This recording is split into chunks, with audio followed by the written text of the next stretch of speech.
You're with Julian on the Brown Note and the politicised Australian election. Many of these shows will come up. The politicisation of the Reserve Bank of Australia, who have committed to raising interest rates 4 times after Labor probably getting power. Now, the biggest fallacy, the biggest lie that we're told in the political sphere globally is that the right wing of politics are good at the economy and the left wing are profligate spenders. This is absolute crap.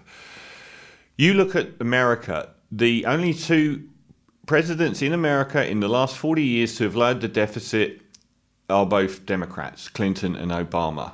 The Labour Party in England outperformed the current tenure of the Tory Party in the economy massively.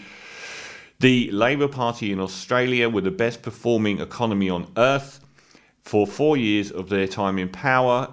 John Howard got up to 9th, and John Howard was called the most profligate Australian Prime Minister of the last 30 years by the International Monetary Fund, because they knew that he was putting tax burdens on this country through his negative gearing, franking credits and tax breaks for the wealthy that would cause an enormous drain on the economy. He was spending taxpayers' money by giving it to people that already had money. And the current tenure of the Liberal Party has dropped down the world ranking over and over. There is no truth that Liberals are better economic managers than Labor. It's garbage. What normally happens, and what happens over and over again in America, is the right-wing party comes into power, puts an enormous burden on the economy through tax breaks for the wealthy, and then the Democrats come in and can't do anything because they have to tidy the economy up to stop them spending on social welfare programs. And then the press suddenly find their voice on the economy and start screaming about the deficit, and the Democrats can't afford all of their policies.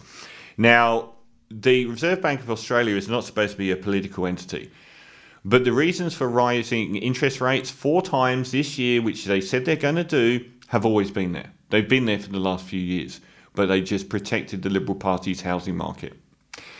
This is disgraceful. They have had to keep the housing market high, even though it was destroying livability for many of the people in this country, even though it was an economic fallacy. We've got housing and rents going through the roof through a recession, through historic low wages, through our economy petering to a halt growth-wise. Even through COVID, housing and rents go through the roof. None of that makes economic sense. This is a propped-up sham economy. And at some point, those things had to come home to roost. And it's like the Reserve Bank have kept punting this ball down the road until it's a Labor government. Make no bones about it, the day that Labor get into office, the press will find its voice on the deficit. They will start screaming about the deficit. And they haven't mentioned it tripling in size hardly at all in the last 9 years, even though they hounded Labor out of office for having 1/3 the deficit that the Liberal Party currently have. So they will start screaming about the deficit, and then they will start screaming about interest rate rises. Those interest rate rises are the result of the last 9 years of Liberal Party. Labor aren't in yet, and they've committed to them, but Labor will get the blame. And this is one of the reasons for it. They will scream at Labor that Labor can't afford to spend a cent on any social policy they want to.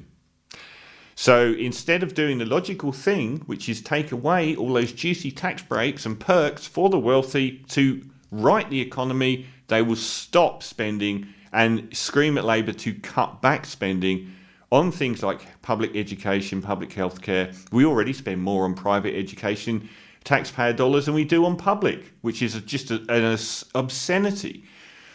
So this is a disgraceful politicisation of the Reserve Bank. Why? I mean, the fact that they have already committed to 4 rises in the first 6 months of a Labor government, come on. And the other thing this will do, apart from stopping Labor spend on social measures, is it will have an impact on locking in tax breaks for the wealthy. It will have an impact on locking in franking credits and negative gearing, because the housing market may well start to sink. So they will say all those property owners are doing it tough. So that will lock in those things and stop Labour hurting them even more. But to do it when Labour come in power, disgusting.